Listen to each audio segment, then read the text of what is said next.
Hello everyone, welcome back to Clusterbmilkshake. I am your host, along with support puppet Mr. Chicken. Yes.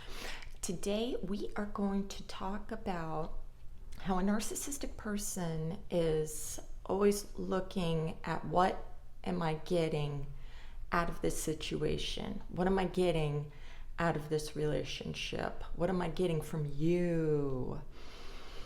A narcissistic person sees others as objects, though subconsciously. Never have I ever, until I learned about this, that this is actually what I was doing. It was, I was offended when I read all of this stuff. People saying, you don't authentically love, when I thought that I did. And I realized that, no, that's not real. Or, using everyone. That was just ridiculous to me. But when you get way down into the psychology of the whole thing, this is actually real. Now, I'm not saying that normies out there don't do this with, some things. I mean, when you're dealing with a salesman, you're trying to get the best deal, you're gonna haggle whatever, what's in it for you type thing. Men do it a lot when it comes to not being able to have authentic relationships with their women that they're pursuing or whatever. The nightmare of the dating app scene, and some of them are just like, F it, I'm gonna, just go after them for sex, tell them what they want to hear, because, they can't. They've been damaged. I don't know if it's because they've been damaged or, they're actual psychopaths. Now, psychopaths, they always have a goal in mind. There's always an end game to everything they do. With a narcissist, no. Even though that every situation is what's in it for me, they're not just, pursuing you for like money, pursuing you for, just sex because you're just a goat in the field, and they're just gonna boink and then slaughter you and eat you later or discard you, type thing. A narcissistic person their relationships are transactional, if not very selfish and only out for themselves, to where if they're going to be nice, if they're going to be helpful to you, there's always strings attached. There is something that they want from you. Either it's because they want to get positive supply from you. You have something that they want, say status or power. So you'll see these types of people kissing ass to bosses or other employees. You will see them running the PTA or whatever. The homeowner, what the fuck is it? The HOA? What the fuck is that? Anyway, and they're just like, I'm in charge, I'm gonna be the leader, but I'm helping the community in some way, And so there's always a tit for tat. There's always strings attached. There's always, I'm going to do for you, but you're going to have to deal with some unspoken contract later. Okay? So, what I want to get into, I took notes. Hold on a second, I ain't ready. Okay.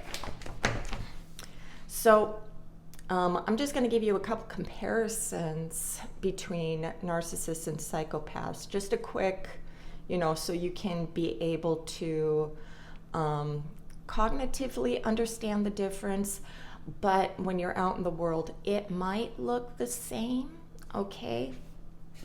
Why am I talking so sweet?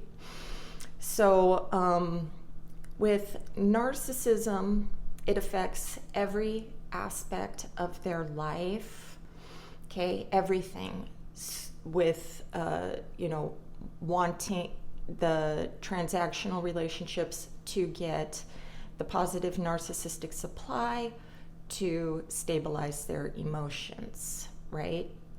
And with the psychopath, like I said, it all has to do with an end goal. They always have it in mind.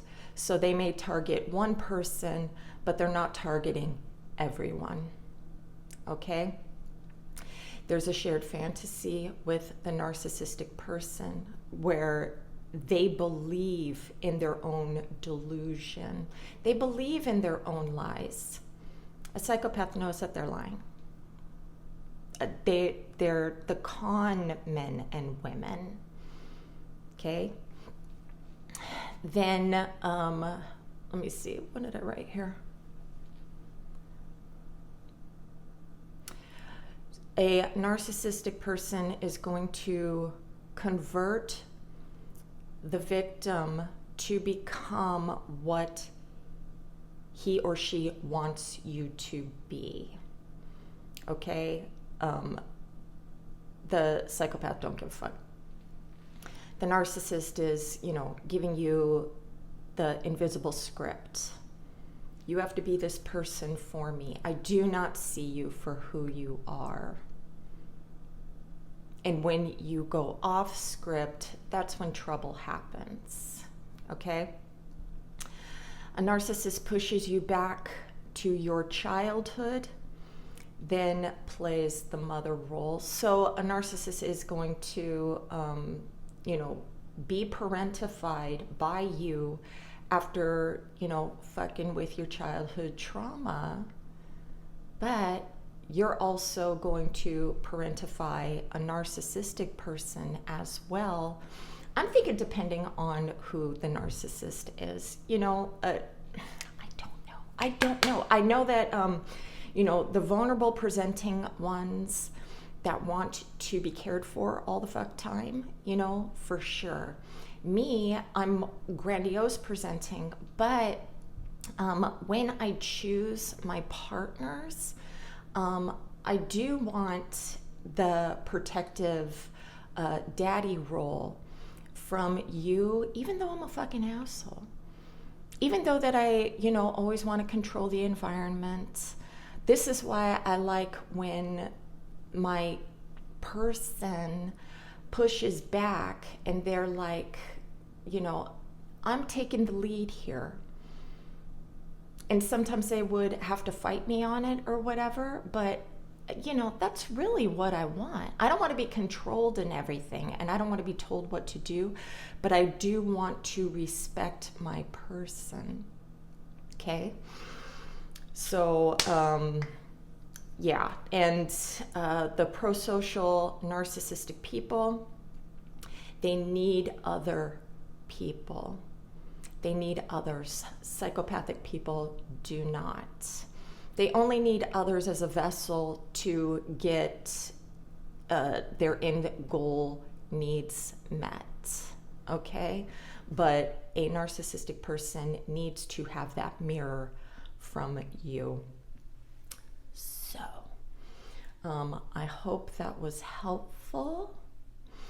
And I know that it doesn't seem like there's a difference between narcissistic people and psychopaths, but the more that you deal with them, you would be able to see the difference. You would be able to see the meltdowns, or, when somebody gets triggered, they're losing their shit, they're going off smearing, they're doing all the social media cray and everything like that, And the psychopathic person is basically the cat watching you, the mouse, and just fucking with you here and there. and watching how you are reacting. A narcissistic person is also reacting to you. Does that make sense? Okay. Anyways, I hope that was helpful. You guys have a great day. Namaste.